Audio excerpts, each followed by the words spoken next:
Hi guys, and welcome to today's session of the Hindu Decode by Geoid. നമ്മൾ ഇന്ന് എടുത്തിരിക്കുന്ന news നമ്മുടെ Putin Trump കൂടിക്കാഴ്ചയെ പറ്റിയിട്ടുള്ളതാണ്. Alaskan wins India and Trump Putin summit. പ്രിലിംസിൽ current അഫയേഴ്സിൽ നമുക്ക് പ്രതീക്ഷിക്കാം. അതേപോലെ തന്നെ മെയിൻസിൽ IR വളരെ ഇമ്പോർട്ടൻ്റ് ആയിട്ടുള്ള ഒരു ന്യൂസ് ആണത്. Okay, GS paper 2. സോ ട്രംപും പുതിനും തമ്മിലുള്ള ആ ഒരു മീറ്റിംഗ് അലസ്കയിൽ വെച്ചിട്ടാണ് നടന്നത്. ഓഗസ്റ്റ് 15 ഇവർ തമ്മിൽ ആ ഒരു കൂടിക്കാഴ്ച നടത്തിയിരുന്നു. മെയിനായിട്ട് ഈ ഒരു മീറ്റിംഗ് നടത്താനുള്ള കാരണം എന്താന്ന് പറഞ്ഞാൽ ആ ഒരു റഷ്യ യുക്രൈൻ വാറിന് ഒരു അവസാനം വേണം എന്നുള്ളത് കൊണ്ടാണ്. ഇതിന് നെക്സ്റ്റ് സ്റ്റെപ്പായിട്ട് ട്രംപ് ഈ യുക്രൈൻ പ്രസിഡന്റ് ആയിട്ടുള്ള സെലൻസ്കി ആയിട്ട് സംസാരിക്കാനുള്ള പ്ലാനുകളൊക്കെ ഇടുന്നുണ്ട്. പിന്നെ അതേപോലെ തന്നെ ബാക്കി യൂറോപ്യൻ ലീഡേഴ്സ് ഒക്കെ ആയിട്ട് ട്രംപ് സംസാരിക്കുന്നതായിരിക്കും for a possible peace deal. നമുക്ക് ഈ ഒരു സമ്മിറ്റിൽ വളരെയധികം എക്സ്പെക്ടേഷൻ ഉണ്ടായിരുന്നു. അതായത് ഇപ്പോൾ അമേരിക്കയും റഷ്യയുമായിട്ടുള്ള ആ ഒരു റിലേഷൻ അത് കുറച്ചും കൂടി ഇമ്പ്രൂവ് ആവുകയാണെന്നുണ്ടെങ്കിൽ അമേരിക്ക നമ്മുടെ മേലെ വെച്ചിട്ടുള്ള ആ ഒരു പ്രഷർ കുറച്ച് കുറയ്ക്കുമെന്നാണ് നമ്മൾ പ്രതീക്ഷിച്ചത്. ഓക്കെ, നമ്മൾ ആ ഒരു ഓയിൽ വാങ്ങിക്കുന്നത് കൊണ്ട് തന്നെ. സോ എന്താണ് ഇവിടെ ഉണ്ടായതെന്ന് വെച്ചാൽ what happened instead is US നമ്മുടെ they did not soften its position. നമ്മുടെ മേലെ സെക്കൻഡറി സാങ്ഷൻസ് വെക്കാൻ തന്നെയാണ് ഇപ്പോഴും അവർ തീരുമാനിച്ചിരിക്കുന്നത്. ഓക്കെ, അത് നമ്മൾ റഷ്യയുടെ അടുത്തുനിന്ന് ഓയിൽ വാങ്ങിക്കുന്നത് കൊണ്ടാണ്, ആ ഒരു ചീപ്പ് ഓയിൽ റഷ്യൻ ഓയിൽ നമ്മൾ വാങ്ങിക്കുന്നത് കൊണ്ടാണ് നമ്മുടെ മേലെ ഇങ്ങനെ ഒരു സെക്കൻഡറി സാങ്ഷൻസും കൂടി ഇവർ ഇടുന്നത്. പിന്നെ പുതിയ ടാരിഫും കൂടി നമുക്ക് തരാനുള്ള പ്ലാൻ ഉണ്ട് എന്നാണ് നമ്മൾ മനസ്സിലാക്കേണ്ടത്. Okay, there will be extra tax on Indian goods. അതേപോലെ US ട്രേഡ് അഡ്വൈസേഴ്സ് ഇന്ത്യനെ ക്രിട്ടിസൈസ് ചെയ്തിരുന്നു. So in short we can say that അമേരിക്കയും റഷ്യയും തമ്മിലുള്ള the US Russia summit it gave hope for peace, but India did not benefit. America still kept a tough line on India's Russian oil import and trade. So ഇനി നമുക്ക് നോക്കാനുള്ള main ആയിട്ടുള്ള കാര്യം, വേറെ കുറച്ച് കാര്യങ്ങളും കൂടി ഇവിടെ പറയാനുണ്ട്. Will look on to Trump versus India's version of operation Sindoor. Okay, India പറഞ്ഞത് നമ്മൾ ഒറ്റയ്ക്കാണ് ഇന്ത്യ പാകിസ്ഥാൻ ആ ഒരു സീസ് ഫയർ, ആ ഒരു പ്രശ്നം ഉണ്ടായപ്പോൾ ഓപ്പറേഷൻ സിന്ദൂറിൽ നമ്മൾ പാകിസ്ഥാനെ കയറി അടിച്ചിട്ട് ആ ഒരു സീസ് ഫയർ കൊണ്ടുവരാനും മുൻകൈ എടുത്തത് നമ്മൾ തന്നെയാണ്. ഇതിൽ അമേരിക്ക ഒന്നും ഇടപെടേണ്ട ആവശ്യമില്ല എന്നൊക്കെ നമ്മൾ പറഞ്ഞിരുന്നു. അതായത് ആവശ്യമില്ല എന്നല്ല, നമ്മൾ പറഞ്ഞത് സീസ് ഫയർ വന്നത് നമ്മളാണ്, നമ്മൾ സംസാരിച്ചിട്ടാണ് സീസ് ഫയർ കൊണ്ടുവന്നത്, അല്ലാണ്ട് അമേരിക്ക ഇടപെട്ടത് കൊണ്ടല്ല എന്നുള്ളതാണ്. പിന്നെ കാശ്മീർ വിഷയത്തിൽ നമ്മൾ പറഞ്ഞിരുന്നു അല്ലെ, ഒരു തരത്തിലുള്ള പുറത്തുനിന്നുള്ള ആൾക്കാരുടെ സംസാരവും അതായത് ഉപദേശങ്ങളൊന്നും നമുക്ക് ഇവിടെ ആവശ്യമില്ല. കാശ്മീരിൽ ഇന്ത്യയും പാകിസ്ഥാനും കൂടി സംസാരിച്ച് നമ്മൾ തീരുമാനമെടുക്കും എന്നുള്ള കാര്യം പറഞ്ഞിട്ടുണ്ടായിരുന്നു. ഓക്കെ, ട്രംപ് ക്ലെയിം ചെയ്തത് എന്താണ്? ട്രംപ് പറഞ്ഞത് അങ്ങനെ ഒരു സീസ് ഫയർ കൊണ്ടുവരാൻ മീഡിയേറ്റ് ചെയ്തത് ട്രംപ് ആണ്. ഞാൻ വലിയൊരു ന്യൂക്ലിയർ വാർ തന്നെ ഒഴിവാക്കി, ഓക്കെ, എന്നാണ് ട്രംപ് പറഞ്ഞത്. So it was contradicting Modi's account. So ഇന്ത്യക്ക് മേലെയുള്ള പ്രഷർ ഇപ്പോഴും കണ്ടിന്യൂ ചെയ്തുകൊണ്ടിരിക്കുകയാണ്. ഓക്കെ, ഇപ്പോൾ ഈ ട്രംപും പുതിനും തമ്മിലുള്ള ഈ ഒരു മീറ്റിംഗ് കൊണ്ട് തന്നെ അമേരിക്കയും അതേപോലെ റഷ്യയും തമ്മിലുള്ള അവർ കുറച്ചും കൂടി ഫ്രണ്ട്സ് ആയിരിക്കുകയാണ് ഇവിടെ. Okay, but US is still tough on India. Okay, നമ്മുടെ മേലെ സാങ്ഷൻസ് വെക്കുമെന്ന് ഇപ്പോഴും നമ്മൾ ത്രട്ടൺ ചെയ്തുകൊണ്ടിരിക്കുകയാണ്, നമ്മുടെ മേലെ ട്രേഡ് പെനാൽറ്റീസ് വെച്ചുകൊണ്ടിരിക്കുകയാണ്.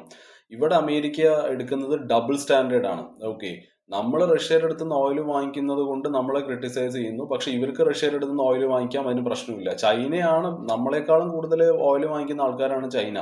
ഓക്കെ, ഇപ്പോൾ ചൈനയുടെ അടുത്ത് കളിച്ചു കഴിഞ്ഞാൽ പണി കിട്ടും എന്നുള്ള കാര്യം ട്രംപിന് വ്യക്തമായിട്ട് മനസ്സിലായിട്ടുണ്ട്. Okay, the US ക്രിട്ടിസൈസസ് India's Russian oil import but ignores it's on trade with Russia and the fact that China imports even more. Okay, ഇവിടെ വേറൊരു പേഴ്സണൽ ഫാക്ടറും കൂടി നമുക്ക് പറയാനുണ്ട്.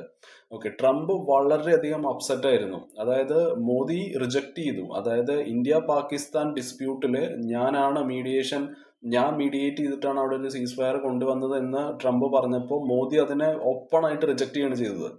Okay, and he didn't give him the credit for the സീസ് fire. ട്രംപിന് വേണ്ടത് ഒരു ഗ്ലോബൽ റെക്കഗ്നിഷൻ ആണ്. ഓക്കെ, ട്രംപ് ആളൊരു കോമാളിയാണെന്ന് വേണം നമ്മൾ പറയാൻ. ഓക്കെ, ഒരു ഭ്രാന്തനാണ് ട്രംപ് ശരിക്കും. പുള്ളിക്ക് ഇപ്പോൾ ഒരു നോബൽ പ്രൈസ് വേണം. ഓക്കെ, അതിന് വേണ്ടിയിട്ടാണ്, ആ ഒരു ഗ്ലോബൽ റെക്കഗ്നിഷൻ കിട്ടാൻ വേണ്ടിയിട്ടാണ് ഇതിന്റെ ഇടയിൽ കിടന്നിട്ട് ഇയാൾ ഇങ്ങനെ കളിക്കുന്നത്. ഇന്ത്യയുടെ ഡിലേമ എടുക്കുകയാണെന്നുണ്ടെങ്കിൽ നമുക്ക് രണ്ട് ഓപ്ഷൻ ആണുള്ളത്. ഒന്നെങ്കിൽ അമേരിക്ക പറയുന്നത് കേട്ടിട്ട് റഷ്യയുടെ അടുത്തുള്ള ആ ഒരു കണക്ഷൻ നമ്മൾ കുറയ്ക്കുക, റഷ്യൻ ഓയിൽ വാങ്ങിക്കുന്നത് നമ്മൾ കുറയ്ക്കുക, ആൻഡ് ആ ഒരു trade concessions, V must make trade concessions and all.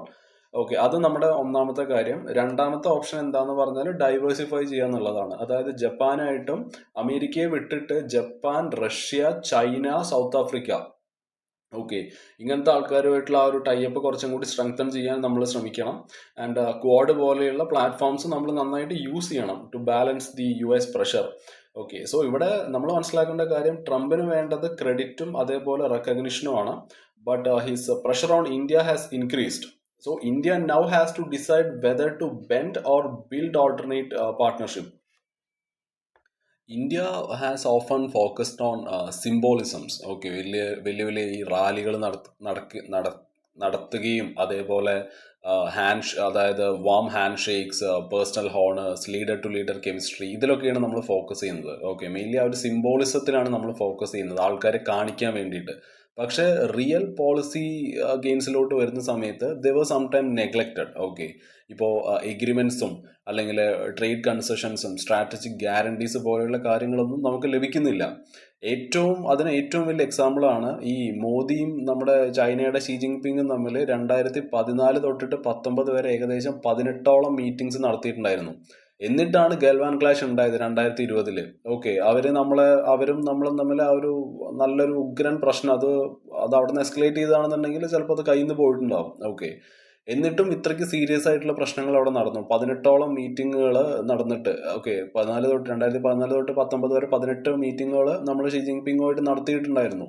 എന്നിട്ട് പോലും ഇങ്ങനൊരു ആ ഒരു സിറ്റുവേഷൻ അവിടെ ഭയങ്കരമായിട്ട് മോശമാണ് ഉണ്ടായത്. സോ അതിന്റെ ലെസൺ എന്താണ്? ഈ ഒരു personal chemistry it cannot replace hard security and policy planning.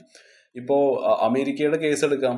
ഈ ഹൗഡി മോദി എന്ന് പറയുന്ന 2019 മോദി അമേരിക്കയിൽ പോയപ്പോൾ വലിയൊരു സ്റ്റേഡിയത്തിൽ വെച്ചിട്ട് വളരെ വലിയൊരു സ്വീകരണമാണ് ട്രംപ് കൊടുത്തത് മോദിക്ക്. ആ പരിപാടിയുടെ പേരാണ് ഈ ഹൗഡി മോദി എന്നുള്ളത്, 2019. ഓക്കെ, എന്നിട്ട് 2020 നമ്മൾ നമസ്തേ ട്രംപ് എന്ന് പറഞ്ഞിട്ടൊരു പരിപാടി ഇവിടെ നടത്തി. ഇങ്ങനത്തെ വലിയ വലിയ ഇവന്റുകളൊക്കെ നമ്മൾ നടത്തുന്നുണ്ട്. And it created the impression of stronger ties. പക്ഷേ റിയാലിറ്റിയിലോട്ട് വരുന്ന സമയത്ത് നമുക്ക് കാണാൻ കഴിയുന്നത് എന്താണ്? India under Trump second term we are facing more trade sanctions, അല്ലെ? ഓയിൽ ഇമ്പോർട്ട് പ്രഷർ നമ്മുടെ മേലെ വെക്കുന്നുണ്ട്. And there are dispute.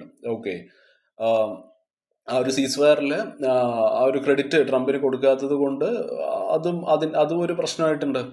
Okay, so the optics did not protect India from this strategic shocks. Okay, ട്രംപിന്റെ diplomacy it is personalised. Okay, അതായത് പുള്ളി decision എടുക്കുന്നത് mostly പുള്ളിക്കൊരു മെയിനായിട്ട് ഇയാൾക്ക് ഈ കാര്യങ്ങൾ പറഞ്ഞു കൊടുക്കാൻ വേണ്ടിയിട്ട് ഒരു ഇന്നർ സർക്കിൾ ഉണ്ട്. ഓക്കെ, അപ്പോൾ അവർ പറയുന്നത് അനുസരിച്ചിട്ടായിരിക്കും അയാളുടെ തീരുമാനങ്ങൾ എടുക്കുന്നത്. Okay, we must go beyond optics. Okay, നമുക്ക് വേണ്ടത് ട്രേഡ് ഡീൽസ് ആണ്. We need defence agreement and we need exemptions from the sanctions. പിന്നെ ഇൻസ്റ്റിറ്റ്യൂഷണൽ എൻഗേജ്മെന്റിന്റെ ഒക്കെ കാര്യം എടുക്കുമ്പോൾ പണ്ട് ഇന്ത്യ US കോപ്പറേഷൻ അത് വർക്ക് ചെയ്തിട്ടുണ്ടായിരുന്നത് ഒരു US അംബാസഡർ പോലും നമുക്ക് ഉണ്ടായിരുന്നില്ല. പക്ഷെ ഇപ്പോൾ India needs a senior American envoy and who must be trusted by Trump. Okay, so someone with Indian expertise to stabilize the relations. So we need that urgently. Okay, so ഇങ്ങനത്തെ ഈ symbolic events headlines create ചെയ്യുമെന്നല്ലാതെ they don't guarantee real gains. Okay, നമ്മൾ focus ചെയ്യേണ്ടത് we need substance, like we need policies, we need agreements and institutional ties ആണ് നമുക്ക് വേണ്ടത്, especially under a highly personalised Trump presidency. ഇവിടെ ഈ ബൈപാർട്ടീഷൻഷിപ്പിനെ പറ്റിയിട്ടും കൂടി നമുക്ക് നോക്കാനുണ്ട്. അതായത് നമ്മളിപ്പോൾ പ്രത്യേകിച്ച് അമേരിക്കയുടെ കാര്യം എടുക്കുകയാണെന്നുണ്ടെങ്കിൽ അവിടെ ഈ ഡെമോക്രാറ്റിക് പാർട്ടി ഉണ്ട്, റിപ്പബ്ലിക് പാർട്ടി ഉണ്ടല്ലോ. ഇപ്പോൾ നമ്മുടെ ട്രംപ് റിപ്പബ്ലിക് പാർട്ടിയുടെ ആളാണ്, ബൈഡൻ ഡെമോക്രാറ്റ്സിന്റെ ആളാണ്. Okay, so we must maintain ties with both major parties in other countries, especially the US. Okay, ഇപ്പൊ നമ്മള് ട്രംപിന്റെ കാലത്ത്, ഇതിനു മുമ്പ് ട്രംപ് വന്ന ടൈമില് we were too close to Trump and അതൊരു പാർട്ടി, അതായത് ഈ റിപ്പബ്ലിക്കൻസുമായിട്ട് നമുക്ക് അത്ര നല്ലൊരു ബന്ധമായിരുന്നു. എന്നിട്ട് ബൈഡൻ വന്ന സമയത്ത് നമ്മൾ ഡെമോക്രാറ്റ്സിന്റെ അടുത്ത് നല്ല ഒരു ഇതിലാണ് പോയത്, അല്ലെ? ബൈഡനുമായിട്ട് നമുക്ക് വലിയ പ്രശ്നമൊന്നും ഉണ്ടായിരുന്നില്ല. ആൻഡ് ഈ ട്രംപ് വന്ന ഫസ്റ്റ് ട്രംപിന്റെ ആ ഒരു സമയത്ത് ബിഗ് റാലീസ് വർ ഹെൽഡ്. ഓക്കെ, അപ്പോഴാണ് ഈ ഹൗഡി മോദി പോലത്തുള്ള സംഭവങ്ങളൊക്കെ അവിടെ നടത്തിയത്. പിന്നീട് മറ്റേ ബൈഡന്റെ പാർട്ടി വന്നു. ഓക്കെ, ഡെമോക്രാറ്റ്സ് വന്നു. ഓക്കെ, സോ പിന്നീട് ട്രംപ് വന്നപ്പോൾ ട്രംപിന് മനസ്സിലായി, അതായത് ട്രംപ് വിചാരിച്ചത് ഇന്ത്യ ഒട്ടും ലോയൽ അല്ല. Okay, so he felt ignored or alienated in that term. So US politics and India എടുക്കുന്ന ടൈമിൽ ഈ മോദിയുടെ ഈ ഒരു ക്ലോസ്നെസ്, ട്രംപുമായിട്ടുള്ള അത്രയും ക്ലോസ് ആയിട്ടുള്ള ഒരു ഫ്രണ്ട്ഷിപ്പ് ബിറ്റ്വീൻ 2019 and 20 ഫസ്റ്റ് ടേമിൽ that created problems later when Trump was out of power. Okay, ഇപ്പൊ ട്രംപ് തിരിച്ചു വന്നപ്പോൾ he feels India was loyal enough. Okay, so അതാണ് ഉണ്ടായിട്ടുള്ള വേറൊരു മേജർ പ്രശ്നം. പിന്നെ ഇതേപോലത്തെ എക്സാമ്പിൾസ് നമുക്ക് പിന്നെയും പറയാൻ പറ്റും. റീജിയണൽ എക്സാമ്പിൾസ് എടുക്കുന്ന സമയത്ത് സൗത്ത് ഏഷ്യൻ രാജ്യങ്ങളുമായിട്ടും നമുക്കുണ്ടായ പ്രശ്നം അതാണ്. ബംഗ്ലാദേശ് ആണെങ്കിലും ശ്രീലങ്ക ആണെങ്കിലും നേപ്പാളും മാൽദീവ്സും ഇവിടെ ഒരു പാർട്ടി വരുന്ന സമയത്ത് നമ്മൾ ആ പാർട്ടിയോട് വളരെയധികം ക്ലോസ് ആവും. ഓക്കെ, എന്നിട്ട് ഒരു പാർട്ടി തന്നെ അങ്ങനെ എല്ലാം അടുപ്പിച്ച് ഭരിക്കൊന്നുമില്ല. പിന്നെ ഒരു അതായത് നെക്സ്റ്റ് അപ്പുറത്തെ ഓപ്പോസിഷൻ പാർട്ടിയിലുള്ള ആൾക്കാർ വരുന്ന സമയത്ത് നമ്മൾ അവരുടെ അടുത്ത് ക്ലോസ് ആകുമ്പോൾ അത് ഇവർക്ക് ഇഷ്ടപ്പെടില്ല. Okay, so India tilted towards one faction or party has sometimes hurt our relations when power shifts locally. Okay, അതേപോലെ തന്നെ 2018 India stopped buying Iranian and Venezuelan oil. Okay, ഇതേപോലെ വെനിസ്വേലയുടെ അടുത്തുനിന്നും ഇറാന്റെ അടുത്തുനിന്നും ഓയിൽ വാങ്ങിക്കരുത് എന്ന് US പറഞ്ഞപ്പോൾ US-ന്റെ പ്രഷർ കൊണ്ട് നമ്മളത് നിർത്തി. Okay, even though India's principle is to follow only UN sanctions, പക്ഷെ അമേരിക്ക പറഞ്ഞതുകൊണ്ട് നമുക്കത് നിർത്തേണ്ടി വന്നു. ഇത് ഇന്ത്യയുടെ ആ ഒരു പൊസിഷൻ വളരെയധികം വീക്ക് ആക്കിയിട്ടുണ്ട്. ഓക്കെ, സോ ഇത് ട്രംപിന് ഇപ്പോൾ തോന്നിയിട്ടുണ്ടാവും, അതായത് കുറച്ചും കൂടി പ്രഷർ ചെയ്ത് കഴിഞ്ഞാൽ ഇവരത് നിർത്തും എന്ന് ട്രംപിന് തോന്നിയിട്ടുണ്ടാവും. Okay, so it encouraged Trump to demand the same over Russian oil import. So we need to uphold our strategic autonomy. Okay, അതായത് if India resist the unfair US sanctions, നമുക്ക് ആ ഒരു നമ്മുടെ എക്കണോമിക് ഇൻട്രസ്റ്റ് നമുക്ക് protect ചെയ്യാൻ പറ്റും. Okay, നമുക്ക് ചീപ്പ് oil കിട്ടും, വളരെ സ്റ്റേബിൾ ആയിട്ടുള്ള ട്രേഡ്. ഇനി റഷ്യ നമ്മളെ കാണുന്നത് അങ്ങനെയായിരിക്കും. ഇനി അമേരിക്ക പറയുന്നിട്ട് നമ്മൾ റഷ്യയുടെ അടുത്ത് നിന്ന് ഓയിൽ വാങ്ങാതിരുന്നു കഴിഞ്ഞാൽ അറിയാമത്, ഞാൻ മുമ്പും പറഞ്ഞിട്ടുണ്ട്, നമ്മുടെ S-400 ഒക്കെയാണ് നമ്മുടെ മെയിൻ ആയിട്ടുള്ള സാധനങ്ങൾ. ഇതെല്ലാം തന്നത് റഷ്യയാണ്. ഓക്കെ, അതേപോലെ നമുക്ക് പുട്ടിനുമായിട്ട് വളരെ ക്ലോസ് ടൈപ്പാണുള്ളത്. ട്രംപ് പറയുന്നത് കേട്ടിട്ട് നമ്മളത് വിട്ട് കഴിഞ്ഞാൽ അത് നമ്മുടെ ആ ഒരു ടോട്ടലി അത് നന്നായിരിക്കില്ല. വളരെ നെഗറ്റീവായിട്ടായിരിക്കും നമ്മളെ എഫക്ട് ചെയ്യാൻ പോകുന്നത്. അതേപോലെ ഈ അമേരിക്കയുടെ പ്രഷർ അത് നമ്മൾ ട്രംപ് പറയുന്നത് കേട്ടിട്ട് ഇതേപോലെ അവരുടെ ആവശ്യങ്ങൾ അവര് പറയുന്ന കാര്യങ്ങൾ ചെയ്തു കഴിഞ്ഞാൽ നമ്മുടെ ആ ഒരു പൊളിറ്റിക്കൽ ക്രെഡിബിലിറ്റി തന്നെ നമുക്ക് നഷ്ടപ്പെടും. ഓക്കെ, ആ ഒരു പ്രത്യേകിച്ച് ഗ്ലോബൽ സൗത്തില്. അപ്പോൾ ഇവർ പറയുന്നത് കേൾക്കാതിരുന്നു കഴിഞ്ഞാൽ we can gain that political credibility in global south. Okay, even western powers are forced to respect India's independence stands. Okay, so പിന്നെ നമ്മളിപ്പോൾ ഈ ചീപ്പായിട്ടുള്ള ഓയില് ഇവർ പറയുന്നത് കേട്ടിട്ട് നമ്മൾ നിർത്തുകയാണെന്നുണ്ടെങ്കിൽ അത് നമ്മുടെ മേലെ വളരെ വലിയൊരു ഇക്കണോമിക് ബേർഡനാണ് വരുന്നത്. ഓക്കെ, നമ്മളും ഓയിൽ ഏറ്റവും കൂടുതൽ വൺ ഓഫ് ദ മോസ്റ്റ് അതായത് ഏറ്റവും കൂടുതൽ ഓയിൽ ഇമ്പോർട്ട് ചെയ്യുന്ന ഒരു രാജ്യമാണ് India. So looks like India is landing with US foreign policy which may not match India's national interest. So ഇവിടെ വേ ഫോർവേഡ് ആയിട്ട് നമുക്ക് പറയാനുള്ളത്, we must respond firmly to harmful US actions. Okay, അവർ tariff ഇങ്ങോട്ട് വെച്ച് കഴിഞ്ഞാൽ തിരിച്ച് അതേപോലെ ടാരിഫ് നമുക്ക് തിരിച്ചും വെച്ചു കൊടുക്കാൻ പറ്റണം. റെസിപ്രോക്കൽ ടാരിഫ് നമ്മൾ യൂസ് ചെയ്യണം ആവശ്യം വന്നു കഴിഞ്ഞാൽ. മാനുഫാക്ചറിങ് റെസ്ട്രിക്ഷൻസ് നമുക്ക് ഇമ്പോസ് ചെയ്യാൻ പറ്റുകയാണെന്നുണ്ടെങ്കിൽ നമ്മളത് ചെയ്യണം. And we must tax on the remittance as leverage. ഇതൊക്കെ ചെയ്യുന്നതിന് പരിധിയുണ്ട്. അമേരിക്കയുടെ അടുത്ത് നമുക്ക് അങ്ങനെ അങ്ങോട്ട് കളിക്കാൻ പറ്റില്ല. സോ ഇങ്ങനെയൊക്കെ ചെയ്തു കഴിഞ്ഞാൽ it can restore India's agency and it will ensure diplomacy. Okay, so നമ്മളിവിടെ ചെയ്യേണ്ടത് ഇത്രയേ ഉള്ളൂ. ഇന്ത്യയുടെ ഈ ഒരു ഡിപ്ലോമസി ഇപ്പം നമ്മൾ നടത്തിക്കൊണ്ടിരിക്കുന്ന പരിപാടികൾ, അതായത് ഏതെങ്കിലും ഒരാളുടെ അടുത്ത് ആ ഒരു ഓവർ പേഴ്സണലൈസേഷൻ അല്ലെങ്കിൽ ആ ഒരു പാർട്ടീഷൻഷിപ്പ് അത് അവോയ്ഡ് ചെയ്യണം. ഓക്കെ, സോ നമുക്ക് ബാലൻസ് ചെയ്യാൻ പറ്റണം. We must balance ties across political parties. Okay, we must protect the strategic autonomy using countermeasures when needed. So these are very essential for safeguarding the long-term national interest. So we'll move on to the next news, which is the path to ending global hunger runs through India. So ഇത് ഇന്നത്തെ editorial ഉണ്ടായിരുന്ന ഒരു ന്യൂസാണ്. Okay, so ഇത് വളരെ important ആയിട്ടുള്ള ഒരു ന്യൂസാണ്. These are issues relating to poverty and hunger, and അത് GS പേപ്പർ 2 വരുന്നതാണ്. ഓക്കെ, മെയിൻസിൽ നല്ലൊരു ഗവർണൻസിൻ്റെ ഒരു എക്സാമ്പിളായിട്ട് നമുക്കത് എടുക്കാൻ പറ്റും. ഓക്കെ, സോ UN-ൻ്റെ റിപ്പോർട്ട് പ്രകാരം 2025 UN റിപ്പോർട്ട് പ്രകാരം അവർ പറയുന്നത് world hunger it has gone down എന്നാണ്. കണക്കുകൾ പ്രകാരം 2023 ഏകദേശം 688 million people were undernourished. Okay, 2024 ആയപ്പോഴേക്കും അത് 673 മില്യൺ പീപ്പിളായിട്ട് അത് കുറഞ്ഞിട്ടുണ്ട്. ഓക്കെ, സോ ഏകദേശം 8% the 8.2% of the world were undernourished. Okay, this is still worse. Okay, നമ്മൾ കോവിഡിന് മുമ്പുള്ള കണക്കെടുക്കുമ്പോൾ 2018 ഏകദേശം 7.3% ആയിരുന്നു. ഓക്കെ, ഇപ്പോൾ അത് 8.2% ആണ്. 8.2% of the world is undernourished. പക്ഷേ നമുക്ക് പറയാൻ കഴിയും at least the trend is improving right now. ഇന്ത്യയുടെ റോൾ എന്താന്ന് പറഞ്ഞാൽ, India helped drive this progress. We have improved our food security policies. നമ്മുടെ ഡിജിറ്റൽ സിസ്റ്റംസ് ഉപയോഗിച്ച് റേഷൻ കാർഡ്, പിന്നെ ഡയറക്റ്റ് ബെനിഫിറ്റ് ട്രാൻസ്ഫർ ഒക്കെ ഉപയോഗിച്ചുകൊണ്ട് നമുക്ക് we delivered the services more better service delivery. Okay, better service ഡെലിവറിയിലൂടെയും നമ്മുടെ ആ ഒരു ഇന്ത്യയുടെ ആ ഒരു റോളിനെ പറ്റിയിട്ടാണ് പറയുന്നത്. പിന്നെ ഈ ഡാറ്റാസ് പ്രകാരം 2020-22 കാലഘട്ടങ്ങളിൽ ഏകദേശം 14% ഇന്ത്യൻസ് അണ്ടർ നറിഷ്ഡ് ആയിരുന്നു. 2022-24 ആയപ്പോൾ അത് 12% കുറഞ്ഞിട്ടുണ്ട്. That means 30 million fewer hunger people in India right now. Okay, so world hunger, it is finally reducing after reducing again after the COVID, and India's big improvement in food distribution and governance have played a very key role. So ആ ഒരു food security സിസ്റ്റത്തിലുള്ള ആ ഒരു transformation വളരെയധികം വലുതായിരുന്നു. നമ്മുടെ ഈ ഒരു PDS ഉണ്ടല്ലോ, അതായത് ഈ പബ്ലിക് ഡിസ്ട്രിബ്യൂഷൻ സിസ്റ്റം നമ്മൾ മോഡേണൈസ് ചെയ്തിട്ടുണ്ടായിരുന്നു with Aadhaar, digital tracking, biometrics and ഈ വൺ നേഷൻ റേഷൻ കാർഡ് എന്നുള്ള പരിപാടിയിലൂടെ. സോ അതിലൂടെ ഈ മൈഗ്രൻസും അതേപോലെ ബാക്കി വൾണറബിൾ ഗ്രൂപ്പ്സിന് they can get food anywhere from our country. Okay, ആ ഒരു പബ്ലിക് ഡിസ്ട്രിബ്യൂഷൻ സിസ്റ്റം അടിപൊളിയാക്കി. ഓക്കെ, പാൻഡമിക് റെസ്പോൺസ് എടുക്കുന്ന സമയത്ത്, കോവിഡിന്റെ സമയത്ത്, these reforms it has made easy to expand food support very quickly. Even today 800 million people still get subsidised food. Okay, ഇന്നും 800 million ആൾക്കാർക്ക് സബ്സിഡിയിലൂടെ food ലഭിക്കുന്നുണ്ട്, ഗെറ്റ് സബ്സിഡൈസ്ഡ് ഫുഡ്. ഓക്കെ, ഹങ്കറിന്റെ കാര്യം എടുക്കുന്ന ടൈമിൽ India has reduced hunger. Okay, അതായത് ഭക്ഷണം കിട്ടാതെ ഇരിക്കുന്ന ആൾക്കാരുടെ എണ്ണം വളരെയധികം കുറഞ്ഞിട്ടുണ്ട്. പക്ഷെ ഇവിടെയുള്ള പ്രശ്നം എന്താന്ന് പറഞ്ഞാൽ ന്യൂട്രീഷനാണ്. ആൾക്കാർക്ക് ഭക്ഷണം കിട്ടുന്നുണ്ട്, but it is not healthy. Okay, 60% Indians they still cannot afford a healthy diet.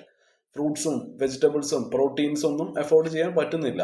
പിന്നെ ഗവൺമെന്റിന്റെ കുറച്ച് ന്യൂട്രീഷൻ പ്രോഗ്രാംസ് ഉണ്ട്, ഈ PM പോഷൻ. ഓക്കെ, ഈ മിഡ് ഡേ മീൽസ് ഉണ്ടല്ലോ, 2021 പുതിയൊരു പരിപാടി കൊണ്ടുവന്നിട്ടുണ്ടായിരുന്നു. പിന്നെ ICDS, integrated child development services.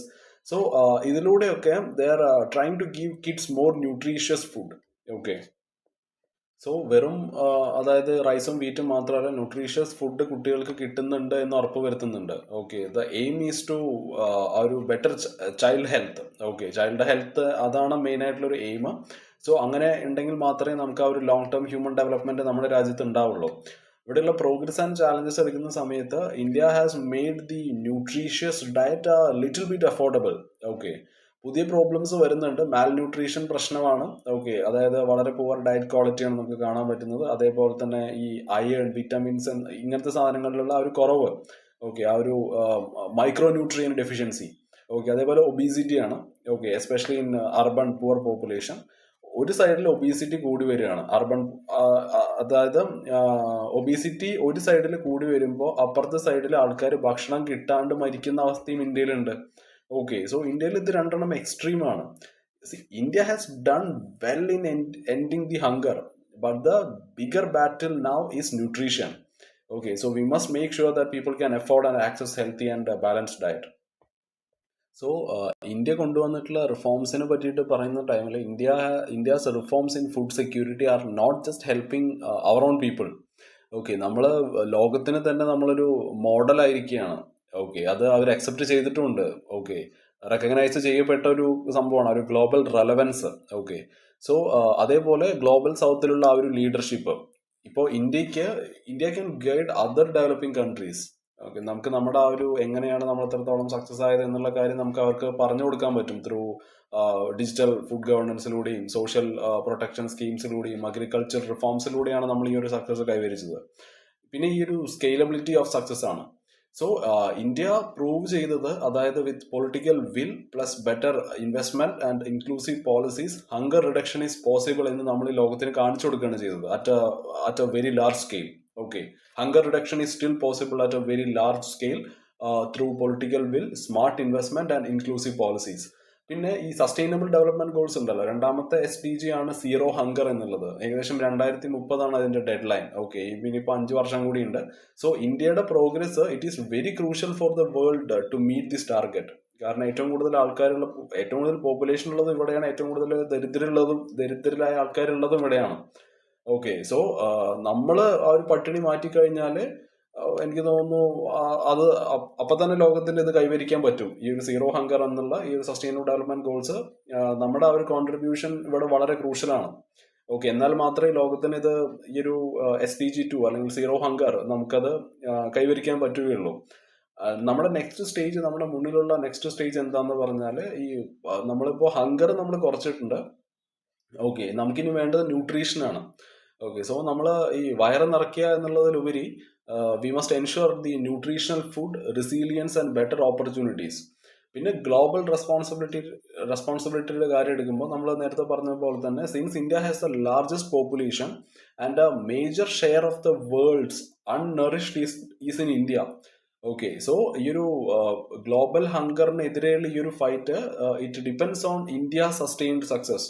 Okay, so India is not just reducing hunger at home, but is also shaping the global fight against hunger.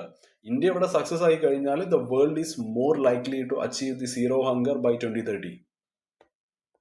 So we'll move on to our next news, which is ethanol fuel plant cuts import worries motorist. What does science say?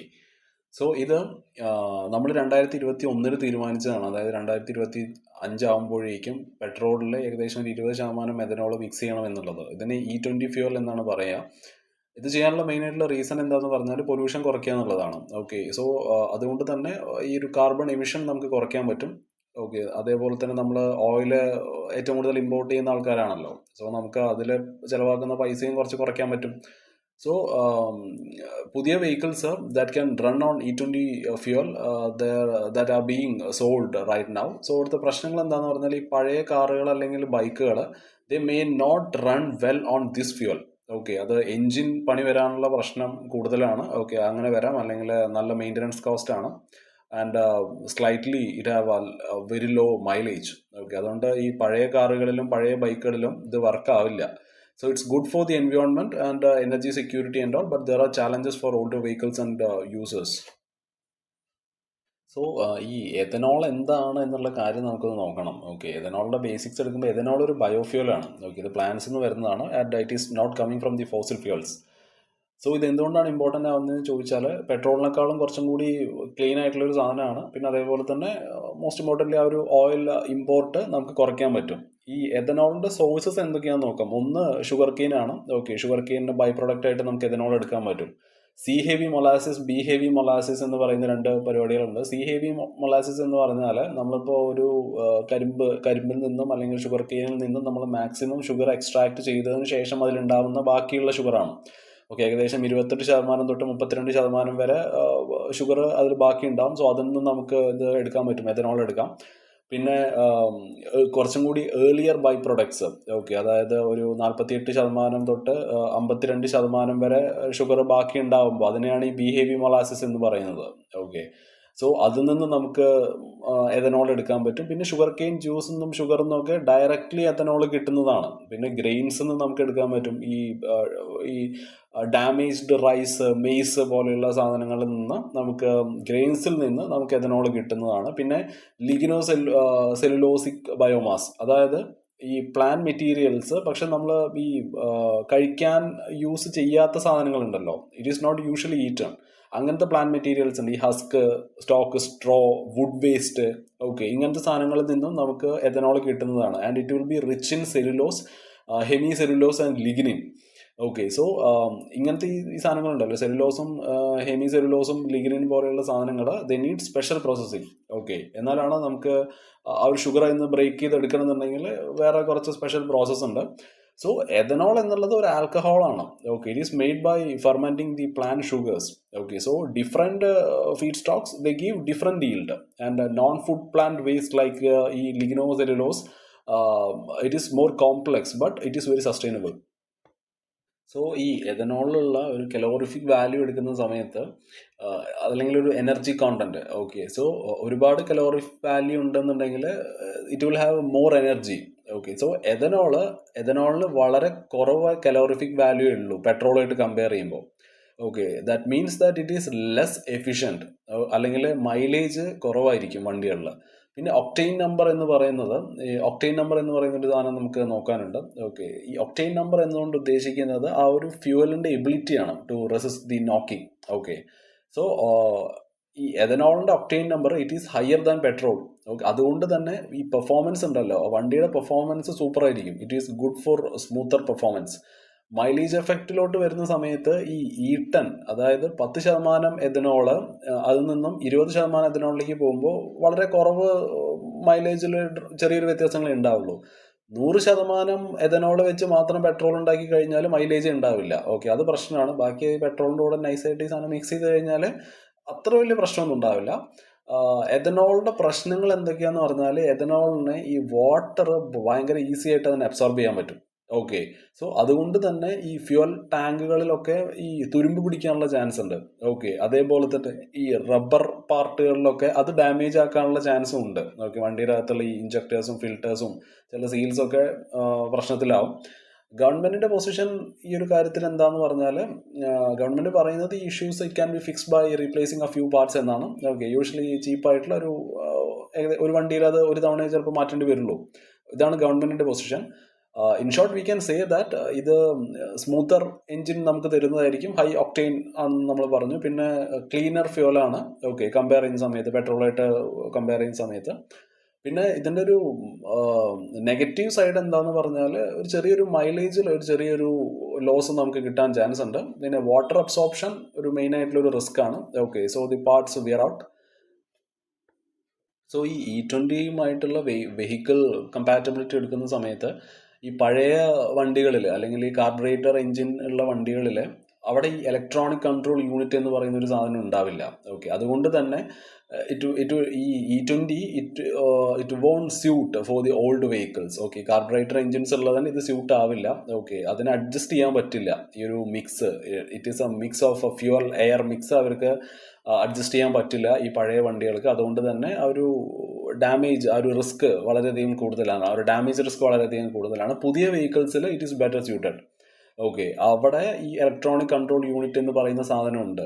ഈ electronic control unit എന്നുള്ളത് ഈ എൻജിൻ്റെ ഒരു brain ആയിട്ടാണ് ഇത് പ്രവർത്തിക്കുന്നത്. ഇതിന് ആ ഒരു എയർ ഫ്യൂൽ റേഷ്യോ കൺട്രോൾ ചെയ്യാൻ പറ്റും, സ്പാർക്ക് ടൈമിംഗ് കൺട്രോൾ ചെയ്യാൻ പറ്റും, and it can adjust four extra oxygen present in the ethanol blends. Okay, കുറച്ച് ടെക്നിക്കലാണ്, ജസ്റ്റ് ഒന്ന് മനസ്സിലാക്കി വെച്ചാൽ മതി. സോ ഈ പഴയ എഞ്ചിനുകൾക്ക് ഇതൊന്നും ഇല്ലാത്തതുകൊണ്ട്, ഈ കാർബറേറ്റേഴ്സിൻ്റെ കാര്യം പറഞ്ഞല്ലോ, സോ ഇങ്ങനെയുള്ള എഞ്ചിൻസിന് ഒരു മെക്കാനിക്കൽ ഫ്യൂൽ മിക്സിംഗ് സിസ്റ്റമാണ് അതിലുള്ളത്. അവിടെ സെൻസേഴ്സോ ഒരു ഓട്ടോ അഡ്ജസ്റ്റ് പരിപാടിയോ കാര്യങ്ങളൊന്നുമില്ല. So it cannot be recalibrated.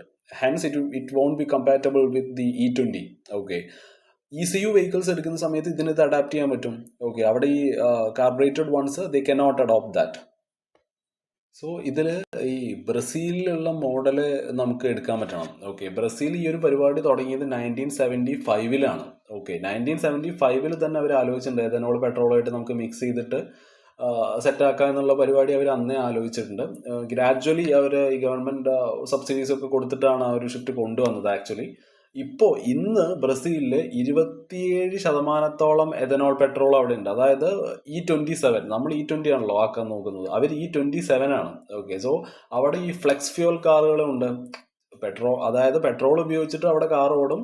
ചിലപ്പോൾ എഥനോൾ മാത്രം ഉപയോഗിച്ചിട്ടും അവിടെ കാർ ഓടും, പെട്രോൾ മാത്രം ഉപയോഗിച്ചിട്ടും കാർ ഓടും, രണ്ടും കൂടി ചേർന്നിട്ടും അവിടെ കാറുകൾ ഓടുന്നുണ്ട്. ഓക്കെ, ടുഡേ E27 പെട്രോളാണ് അവിടെ യൂസ് ചെയ്യുന്നത്. 27% എഥനോൾ ഉണ്ട് അവരുടെ പെട്രോളിൽ. സോ ഇന്ത്യയുടെ സിറ്റുവേഷൻ എങ്ങനെയാന്ന് പറഞ്ഞാൽ, നമ്മൾ വളരെ ഫാസ്റ്റ് ആയിട്ടാണ് മൂവ് ചെയ്തുകൊണ്ടിരിക്കുന്നത്. 2021 നമ്മൾ തീരുമാനിച്ചു 2025 ആകുമ്പോഴേക്കും E20 ആണ് നമ്മുടെ ടാർഗറ്റ് എന്നുള്ള കാര്യം നമ്മൾ ഫിക്സ് ചെയ്തിരിക്കുകയാണ്.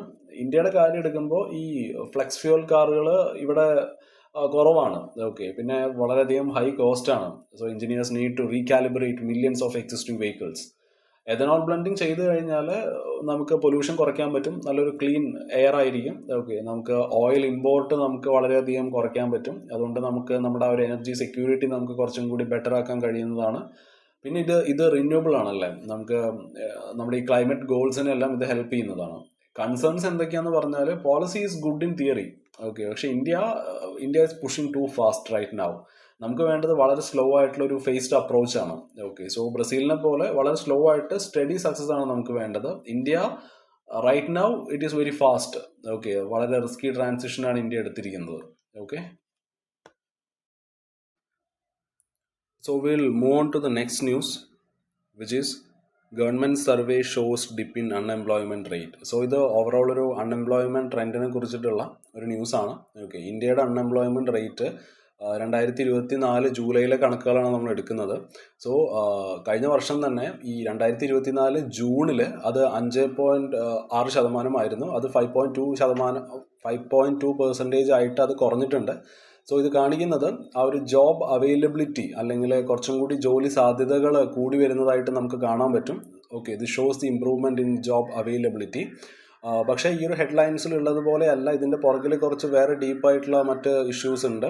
ഓക്കെ, സോ ഇവിടെ നമ്മുടെ മുന്നിലുള്ള മെയിനായിട്ടുള്ള പ്രശ്നം എന്താണെന്ന് പറഞ്ഞാൽ യൂത്തിനിടയിലുള്ള അൺഎംപ്ലോയ്മെൻറ്റ് വളരെയധികം ഹൈ ആണ്. ഓക്കെ, അതായത് ഇപ്പോൾ ഒരു ലേബർ മാർക്കറ്റിലോട്ട് പുതിയ ജോലിക്കാർ കയറുന്ന അവർ ഒരുപാട് സ്ട്രഗിൾ ചെയ്യുന്നുണ്ട്. Okay, so the new entrants to the labour market they are struggling in India. So യൂത്തിനിടയിലുള്ള ഈ ഒരു അൺഎംപ്ലോയ്മെന്റ് ക്രൈസിസ് എടുക്കുന്ന സമയത്ത് ഇപ്പോൾ യൂത്ത് എന്ന് പറയുമ്പോൾ ഏകദേശം നമുക്കൊരു 15 വയസ്സ് തൊട്ട് ഒരു 29 വയസ്സ് വരെയുള്ള ആൾക്കാരെ എടുക്കാം. ഓക്കെ, അൺഎംപ്ലോയ്മെന്റ് റേറ്റ് അതായത് കണക്കുകൾ അനുസരിച്ച് കുറഞ്ഞു വന്നിട്ടുണ്ട് എന്നാണ് നമുക്ക് മനസ്സിലാക്കാൻ സാധിക്കുന്നത്. ഓക്കെ, പക്ഷേ ഓവറോൾ അൺഎംപ്ലോയ്മെന്റ് റേറ്റിന്റെ 3%, അതായത് 3 മടങ്ങ് കൂടുതലാണ് യൂത്തിനിടയിലുള്ള അൺഎംപ്ലോയ്മെന്റ് റേറ്റ്. ഓക്കെ, ഏകദേശം ഒരു 15%-ഓളം യൂത്ത് അൺഎംപ്ലോയിഡ് ആണ് ഇന്ത്യയിൽ. ഹിമാചൽ പ്രദേശിലാണ് ഏറ്റവും കൂടുതൽ തൊഴിൽ രഹിതരുള്ള സംസ്ഥാനം ഹിമാചൽ പ്രദേശാണ്. ഓക്കെ, ഹയസ്റ്റ് യൂത്ത് അൺഎംപ്ലോയ്മെന്റ് ഉള്ളത് ഹിമാചൽ പ്രദേശിലാണ്. അവിടെ ഏകദേശം 29%-ഓളം ആൾക്കാർക്ക് യൂത്തിന് ജോലിയില്ല. സോ നമുക്കവിടെ മനസ്സിലാക്കാൻ പറ്റുന്നത് ഹിമാചൽ പ്രദേശിലുള്ള അവരുടെ ആ ഒരു എഡ്യൂക്കേഷൻ, പിന്നെ സ്കിൽസ്, ജോബ്, ഇത് തമ്മിലുള്ള ആ ഒരു സ്ട്രക്ചറൽ മിസ്മാച്ച് നമുക്ക് ഹിമാചൽ പ്രദേശിൻ്റെ കേസിൽ കാണാൻ പറ്റും. ഇനിയിപ്പോൾ റൂറൽ യൂത്തിൻ്റെ കാര്യം എടുക്കുകയാണെന്നുണ്ടെങ്കിൽ unemployment it fell sharply to 13%. Okay, അപ്പോൾ ഈ ഒരു rural areas they are absorbing more youth into farm and non farm activities. Okay, so unemployment rate rural യൂത്തിനിടയിൽ കുറഞ്ഞു വരുന്നുണ്ട്. സോ ഈ ഒരു ട്രെൻഡ് മെയിൻലി എന്താന്ന് പറഞ്ഞാൽ കൂടുതൽ യൂത്തും ഫാം ആക്ടിവിറ്റീസിലോട്ട് അല്ലെങ്കിൽ നോൺ ഫാം ആക്ടിവിറ്റീസിലോട്ടാണ് പോയിക്കൊണ്ടിരിക്കുന്നത് റൂറൽ ഏരിയാസിൽ. സോ ഈ ഒരു യൂത്തിനിടയിലുള്ള ഈ ഒരു അൺഎംപ്ലോയ്മെന്റ് റേറ്റ് വളരെ ഹൈ ആയിട്ടുള്ള ഈ ഒരു unemployment rate it means that ഇന്ത്യയുടെ ആ ഒരു demographic dividend it may turn in to a demographic burden. നമ്മൾ ജോലികൾ സൃഷ്ടിച്ചില്ല എന്നുണ്ടെങ്കിൽ ഇത് നമുക്ക് പണി തരുന്നൊരു സാധനമാണ്. ഒരു ജെൻഡർ ഡിസ്പാരിറ്റീസിൻ്റെ കാര്യം എടുക്കുന്ന സമയത്ത് ഫീമെയിൽ അൺഎംപ്ലോയ്മെന്റ് റേറ്റ് ഏകദേശം ഒരു 5.6% 5.3% ആയിട്ട് കുറഞ്ഞു വരുന്നതായിട്ട് നമുക്ക് കാണാൻ സാധിക്കുന്നുണ്ട്, which is a positive trend. Okay, male unemployment ആണെന്നുണ്ടെങ്കിൽ ഏകദേശം ഒരു 5.3%-ലാണ് നിൽക്കുന്നത്. So it is showing that ആ ഒരു ജെൻഡർ കൺവേർജൻസ് നമുക്ക് കാണാൻ പറ്റും. പിന്നെ ഈ women labour force participation rate അത് ഏകദേശം ഒരു 33% കൂടിയിട്ടുണ്ട്. അതായത് ഇതിലൂടെ നമ്മൾ മനസ്സിലാക്കേണ്ടത് the more women are entering in to the work force. ഈ ഒരു ഫീമെയിൽ പാർട്ടിസിപ്പേഷൻ അത് കൂടി വരുന്നത് വളരെയധികം നല്ലതാണ്. പക്ഷേ woman they often enter in to low paying or informal jobs. അതുകൊണ്ട് തന്നെ ഇവർക്ക് തൊഴിൽ കിട്ടുന്നുണ്ടെങ്കിൽ കൂടി അതിൻ്റെ ആ ഒരു ക്വാളിറ്റി, ആ ഒരു എംപ്ലോയ്മെൻറ്റിൻ്റെ ക്വാളിറ്റി ഇപ്പോഴും ഒരു കൺസേൺ ആണ്.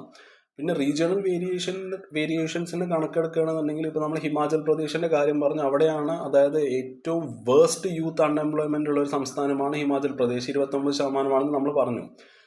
അതിൽ മെയിനായിട്ട് അവിടെ എങ്ങനെ ഉണ്ടാവാനുള്ള കോസസ്, അവിടെ കുറവ് ഇൻഡസ്ട്രീസേ ഉള്ളൂ. അതേപോലെ തന്നെ നമുക്കറിയാം ഹിമാചൽ പ്രദേശ് മെയിൻലി ടൂറിസമാണ് അവരുടെ ഒരു വരുമാനം. ഓക്കെ, അതുകൊണ്ട് തന്നെ ആ ഒരു സീസണൽ ടൂറിസത്തിലാണ് അവർ കൂടുതൽ ഡിപ്പെൻഡ് ചെയ്യുന്നത്. അതേപോലെ തന്നെ അഗ്രികൾച്ചറും അതും സീസൺ ഡിപ്പെൻഡൻ്റ് ആണ്. സോ അതൊക്കെയാണ് അവിടെ മെയിനായിട്ട് ഇങ്ങനെ ഒരു അൺഎംപ്ലോയ്മെൻറ്റ് ഉണ്ടാവാനുള്ള മെയിനായിട്ടുള്ള കാരണങ്ങൾ.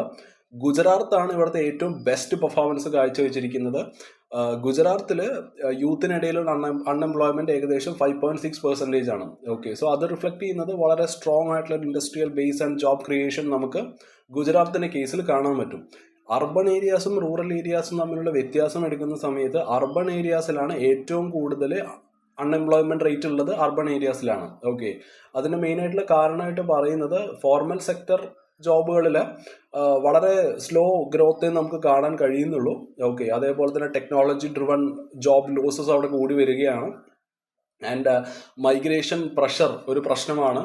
ഓക്കെ, സോ ഈ ഒരു കറണ്ട് വീക്ക്ലി സ്റ്റാറ്റസ് എന്ന് പറയുന്ന ഒരു പരിപാടി ഉണ്ട്. ഇതിലൂടെ നമ്മളിപ്പോൾ ഏതെങ്കിലും ഒരു റെഫറൻസ് വീക്ക് എടുക്കുകയാണെന്നുണ്ടെങ്കിൽ it measures whether a person work at least 1 hour during the reference week. Okay, അതാണ് ഈ ഒരു കറണ്ട് വീക്ക്ലി സ്റ്റാറ്റസ് എന്നുള്ളൊരു സാധനം കൊണ്ട് ഉദ്ദേശിക്കുന്നത്. അതിൻ്റെ ഒരു കണക്കാണ് ആഴ്ചയിലെ, അതായത് ഏത് വീക്കാണോ നമ്മൾ റെഫറൻസ് ആയിട്ട് എടുക്കുന്നത്, അറ്റ്ലീസ്റ്റ് 1 മണിക്കൂറെങ്കിലും ഒരാൾ വർക്ക് ചെയ്തിട്ടുണ്ടോ എന്ന് നോക്കാനുള്ളൊരു പരിപാടിയാണത്. അതേപോലെ തന്നെ 2024 ജാനുവരിയിൽ ഒരു റീവാംപ്ഡ് PLFS കൊണ്ടുവന്നിട്ടുണ്ട്. PLFS എന്ന് പറഞ്ഞാൽ പീരിയോഡിക് ലേബർ ഫോഴ്സ് സർവേ ആണ്. മുമ്പ് ഈ PLFS അർബൺ ഏരിയാസിൽ മാത്രമേ കവർ ചെയ്തിട്ടുണ്ടായിരുന്നുള്ളൂ. പക്ഷെ ഇപ്പോൾ അത് അർബൺ ഏരിയാസും റൂറൽ ഏരിയാസും കവർ ചെയ്യുന്നുണ്ട്. അതുകൊണ്ട് തന്നെ നമുക്ക് കുറച്ചും കൂടി അക്യുറേറ്റ് ആയിട്ടുള്ള ഒരു ഓൾ ഇന്ത്യ പിക്ചർ ഇതിന് തരാൻ സാധിക്കും. So this will make the data more representative of actual employment trends. So in short, overall ഈ ഒരു അൺഎംപ്ലോയ്മെന്റ് ഇറ്റ് ഈസ് ഫോളിങ്. പക്ഷേ യൂത്തിനിടയിലുള്ള unemployment it remains dangerously high. Okay, gender ഗ്യാപ്പുകൾ വളരെയധികം കുറഞ്ഞു വരുന്നതായിട്ട് നമുക്ക് കാണാൻ പറ്റുന്നുണ്ട്. വിമൻ പാർട്ടിസിപ്പേഷൻ കൂടി വരുന്നുണ്ട്. Regional disparities it shows the structural issues. Okay, അതായത് അഗ്രേരിയൻ സ്റ്റേറ്റ്സും ഇൻഡസ്ട്രിയൽ സ്റ്റേറ്റ്സും തമ്മിലുള്ള ഒരു വളരെ ക്ലിയർ ആയിട്ടുള്ള ഒരു വ്യത്യാസം നമുക്കിവിടെ മനസ്സിലാക്കാൻ പറ്റുന്നുണ്ട്. പിന്നെ ഈ ഒരു പീരിയോഡിക് ലേബർ ഫോഴ്സ് സർവേ, ഈ ഒരു methodology it gives A clear picture of urban and rural labour trends. Okay, so നമുക്ക് നമ്മുടെ നെക്സ്റ്റ് ന്യൂസിലോട്ട് പോവാം, വിച്ച് ഈസ് നമ്മുടെ ആ ഒരു GST റിഫോംസിനെ കുറിച്ചിട്ടുള്ളൊരു ന്യൂസാണ്. Okay, so the GST revenue structure reforms. So എന്തുകൊണ്ടാണ് ഇപ്പോൾ ഒരു റിഫോംസ് കൊണ്ടുവന്നതെന്ന് വെച്ചാൽ, വൈ റിഫോംസ് നൗ? അതായത് നമ്മുടെ ഈ ഒരു GST അല്ലെങ്കിൽ ഗുഡ്സ് ആൻഡ് സർവീസ് ടാക്സിന് ഇന്ത്യയിൽ നമുക്കറിയാം മൾട്ടിപ്പിൾ ടാക്സ് സ്ലാബുകൾ നമുക്കുണ്ട്. 0%, 5%, 12, 18, 28 എന്ന് പറഞ്ഞിട്ട് ഡിഫറെൻറ്റ് സ്ലാബുകളുണ്ട്. സ്ലാബുകൾ എന്താണെന്ന് വെച്ചാൽ it is A kind of progressive tax system. അതായത് കുറവ് ഇൻകം ഏൺ ചെയ്യുന്ന ആൾക്കാർ ഈ ഒരു ആ ഒരു ലോവർ റേറ്റിലാണ് അവരെ ടാക്സ് ചെയ്യുന്നത്. അതേപോലെ നല്ല വരുമാനമുള്ളവർക്ക് they fall under a higher tax rate. Okay, so over time it led to complexity. Okay, അതുകൊണ്ട് തന്നെ ഈ ഒരു ആവറേജ് ഇഫക്റ്റീവ് ടാക്സ് റേറ്റ് വളരെയധികം കുറഞ്ഞുകൊണ്ടിരിക്കുകയാണ്. 2017 ഇത് 15.5% ഇപ്പോൾ അത് 15.3% ആണ്. ഓക്കെ, സോ ഒരുപാട് states they are worried about slowing their revenue growth. Okay, so ഏകദേശം ഒരു അപ്രോക്സിമേറ്റ്ലി അവരുടെ ഒരു വരുമാനത്തിൽ 8% കുറവുണ്ടാവും എന്നാണ് അവർ പറയുന്നത്. Which will effect their ability to spend on development. Okay, so annual revenue loss, സ്റ്റേറ്റ്സിന്റെ ആനുവൽ റവന്യൂ ലോസ് ഏകദേശം ഈ ഒരു കാരണം കൊണ്ട്, നമുക്ക് ഈ ഒരു മൾട്ടിപ്പിൾ ടാക്സ് സ്ലാബുകൾ ഉള്ളത് കൊണ്ട് ഏകദേശം ഒരു 7,000 തൊട്ടിട്ട് 9,000 കോടിയുടെ നഷ്ടം വരെ നമുക്ക് ഉണ്ടാവാം എന്നാണ് പറയുന്നത്. ഓക്കെ, ഇപ്പോൾ കറൻ്റ്ലി നമ്മളിപ്പോൾ ഈ ഒരു GST റേറ്റ് സ്ട്രക്ചറിൽ നമ്മളൊരു ചെറിയ മാറ്റം വരുത്തിയിട്ടുണ്ട്. സോ ഈ ഒരു വെയ്റ്റഡ് ആവറേജ് GST റേറ്റ് 13.3% ആക്കിയിട്ടുണ്ട്. സോ ഇതിൻ്റെ കൂടെ സെവറൽ സ്ലാബ്സ് ഉണ്ട് കേട്ടോ. 5%, 12, 18, 28 എന്ന് പറഞ്ഞിട്ട് ഡിഫറെൻറ്റ് സ്ലാബുകളൊക്കെ ഇപ്പോഴും ഉണ്ട്. പ്ലസ് സെസ്സും അതിൻ്റെ കൂടെയുണ്ട്. So state feels that the system is too fragmented and inefficient. So നമ്മളിപ്പോൾ പറഞ്ഞത് ഈ ഒരു കറണ്ട് GST റേറ്റ് സ്ട്രക്ചറിനെ കുറിച്ചിട്ടാണ്. ഓക്കെ, റിഫോംസിനെ കുറിച്ചിട്ടല്ല, സോറി, കറണ്ട് GST റേറ്റ് സ്ട്രക്ചറിനെ കുറിച്ചിട്ടുള്ള കാര്യങ്ങളാണ് പറഞ്ഞത്. ഇനി പുതിയ GST സ്ട്രക്ചർ പ്രപ്പോസൽ എന്താണെന്ന് വെച്ചാൽ 2 സ്ലാബുകളാക്കുക. ഓക്കെ, ഈ മൾട്ടിപ്പിൾ സ്ലാബ്സിന് പകരം ഈ 5ഉം 12ഉം 18ഉം 28ഉം അതിൻ്റെ കൂടെ സെസ്സും, അപ്പോൾ ഇതിന് പകരം 2 എണ്ണമായിട്ട് ആക്കുക. അതായത് 2 മെയിൻ സ്ലാബുകളാക്കുക. ഒന്ന് 5%, ഒന്ന് 18%.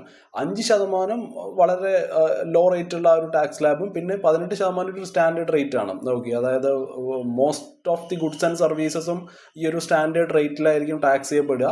എസെൻഷ്യൽ ഗുഡ്സും പിന്നെ കൂടുതൽ ആൾക്കാർ കൺസ്യൂം ചെയ്യുന്ന ഐറ്റംസ് ഉണ്ടല്ലോ, അതിന് 5% ടാക്സേ പറ്റുള്ളൂ എന്നുള്ളൊരു രീതിയിലാണ് പറയുന്നത്. പിന്നെ 40% വേറെ വെക്കുന്നുണ്ട്, അത് സ്പെഷ്യൽ സ്ലാബാണ്. Okay, for sin goods and demerit items like tobacco, liquor, luxury goods and all. So ഇതിൻ്റെ മെയിനായിട്ടുള്ള എയിം എന്താന്ന് പറഞ്ഞാൽ it is to simplify the compliance and reduce the disputes. Okay, so R B ഐയുടെ 2019 ഒരു report പ്രകാരം GST revenue it varies a lot depending on time and categories. അതായത് ഇപ്പോൾ സ്റ്റേറ്റുകൾ ഇപ്പോൾ അവർ ഏറ്റവും കൂടുതൽ ടെൻഷൻ ആവുന്നത് എന്താണെന്ന് വെച്ചാൽ കുറവ് റേറ്റ് ആണെന്നുണ്ടെങ്കിൽ ഇവർക്ക് വളരെ കുറവ് റവന്യൂ കിട്ടുള്ളൂ. അതും കൂടി ഒരു പ്രശ്നമാണ്. Okay, so limited power to raise their own taxes under the GST. Okay, അതായത് ഇപ്പോൾ മോസ്റ്റ് ഓഫ് ദി ഇൻഡയറക്റ്റ് ടാക്സസും ഇപ്പോൾ GSTയുടെ കയ്യിലാണ്. Okay, most of the indirect taxes are now under GST. So it will threaten the fund for social welfare and state administration. പിന്നെ ഇതിൻ്റെ ഒരു implementation time line എടുക്കുകയാണെന്നുണ്ടെങ്കിൽ നമ്മുടെ ഈ മിനിസ്റ്റേഴ്സ് അല്ലെങ്കിൽ group of ministers they held a meeting on 20th August, okay, to finalise this proposal. അത് approve ആവുകയാണെന്നുണ്ടെങ്കിൽ reforms may be implemented in the mid financial year. So ഏകദേശം ഈ ഫൈനാൻഷ്യൽ ഇയർ എന്ന് പറയുമ്പോൾ 1st April തൊട്ട് 31st March വരെയാണല്ലോ. ഏകദേശം ഒരു ഒക്ടോബറൊക്കെ കഴിയുമ്പോഴായിരിക്കും ഇത് കൊണ്ടുവരാമെന്നാണ് പറയുന്നത്.